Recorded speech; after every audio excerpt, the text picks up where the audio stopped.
Olá a todos, sejam muito bem-vindos ao Tributário Sem Mistério. O que a pandemia do coronavírus pode trazer de diferente para sua prova?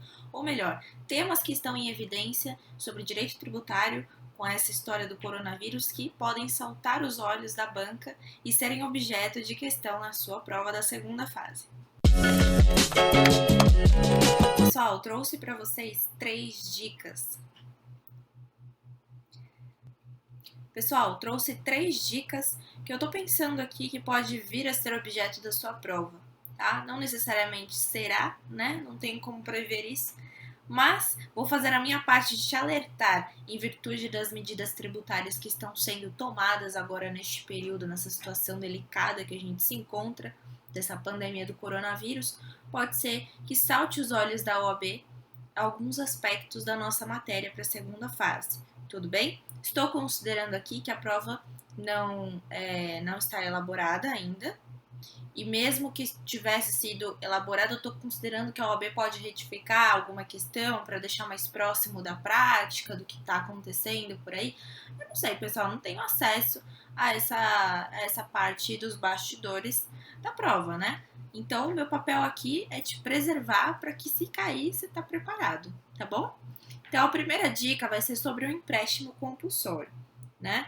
Então, a possibilidade de instituição do empréstimo compulsório nos casos lá de calamidade pública. A previsão do empréstimo compulsório está no artigo 148 da Constituição Federal.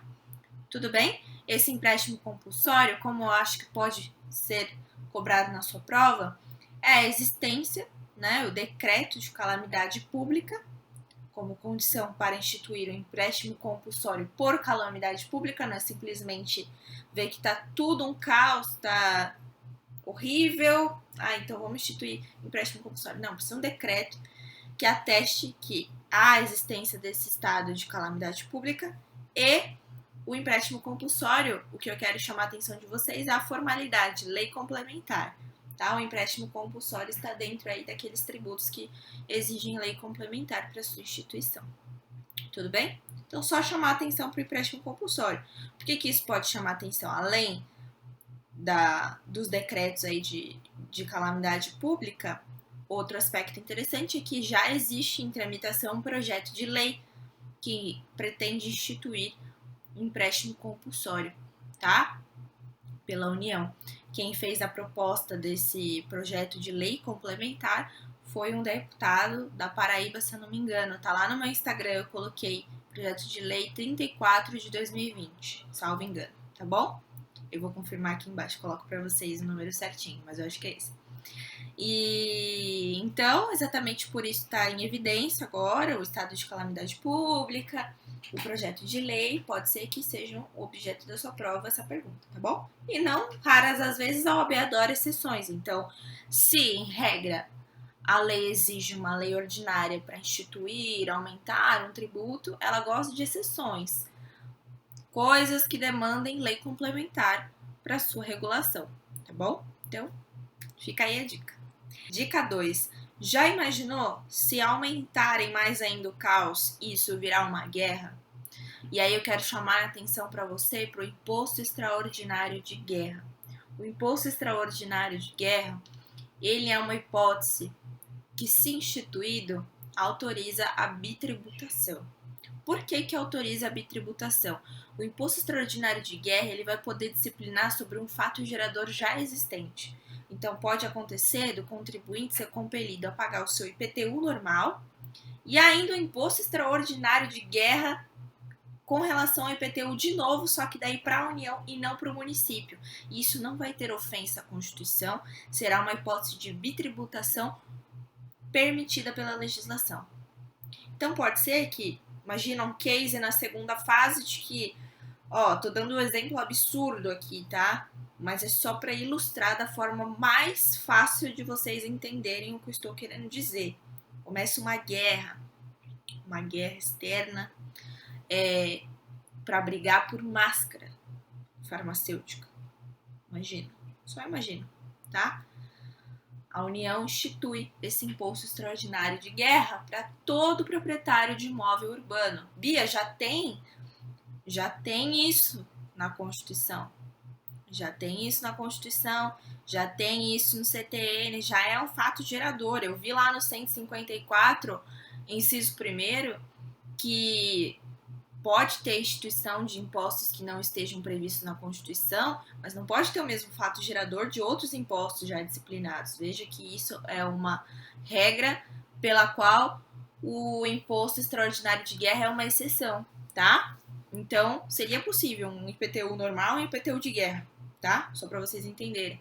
Então, olha só, imagina um case desse, poderia ser explorada essa questão para discutir a respeito da existência de bis in idem, bitributação, e aí você saber a diferença de um e de outro, o que é bitributação, o que é bis in idem, bis in idem, mesmo fato ali, cobrando o mesmo fato. Bitributação, mesmo fato, só que pessoas distintas. Tá bom?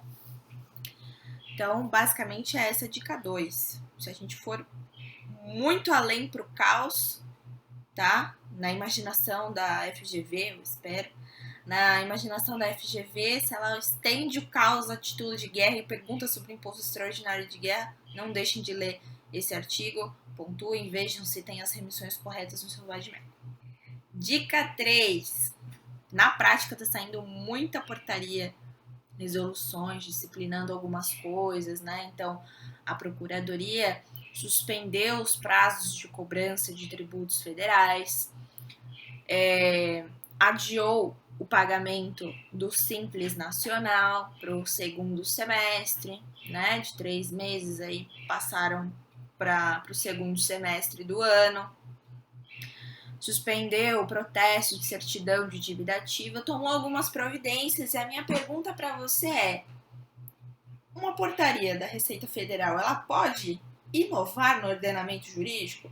Ela pode criar novas obrigações? Resposta não, pessoal, e aí pode ser explorado na sua prova sobre o princípio da legalidade. Então, até que ponto essa portaria ela pode dizer sobre alguma coisa? Ela pode dizer apenas sobre alguma coisa, regulamentar, trazer alguma coisa no intuito mesmo acessório, tá? Ela não pode exigir tributos novos, criar tributos novos, tá? Ela não pode criar obrigações novas. Ela não é meio legal. Só é meio legal o que a gente aprendeu já aqui em vários vídeos no canal? Lei, tá? Algumas lei complementar, outras apenas lei complementar. Medidas provisórias, sim, desde que o tema não seja reservado à lei complementar. Tudo bem? Então, também uma dica importante que pode ser explorada na sua prova, porque tá saindo muita portaria da Receita Federal, que eles estão tentando aí arrumar algumas coisas, tá? Por exemplo, saiu uma portaria que revogou outras portarias da própria Receita Federal. Teve essa da suspensão dos prazos de cobrança. Então, não tem problema, veja, não tá criando nenhuma obrigação nova, tá tudo certinho, tá dentro da lei, tá? Mas isso pode ser explorado na sua prova, se poderia, tá? Se poderia ser feito isso, ou se isso exigiria um meio legal específico. Então, veja, pode trazer aí no enunciado, ela suspendeu por uma portaria, ela pode fazer isso? Pode, desde que não inove, né? Não inove nessa sua regulamentação por portaria. Discipline algo que já está em lei, apenas, único e exclusivamente. Tá bom? É isso, pessoal. Não sei se isso vai ou não cair na sua prova, mas veja, eu só quero te prevenir de possíveis assuntos que eu, Beatriz, particularmente entendo que estão em evidência agora no meio dessa pandemia. Então, pelo sim ou pelo não, eu prefiro te resguardar e garantir que você não seja surpreendido de forma nenhuma na prova, tá? Eu faço isso com os meus alunos e não é diferente com vocês aqui do YouTube, tá bom? Então, um beijo no coração, muito obrigada por assistir o vídeo, curta, compartilhe com os amigos, ajude a divulgar o meu trabalho. Se não é inscrito no meu canal, se inscreve que tem conteúdo a rodo gratuito aqui para você estudar direito tributário. Tchau!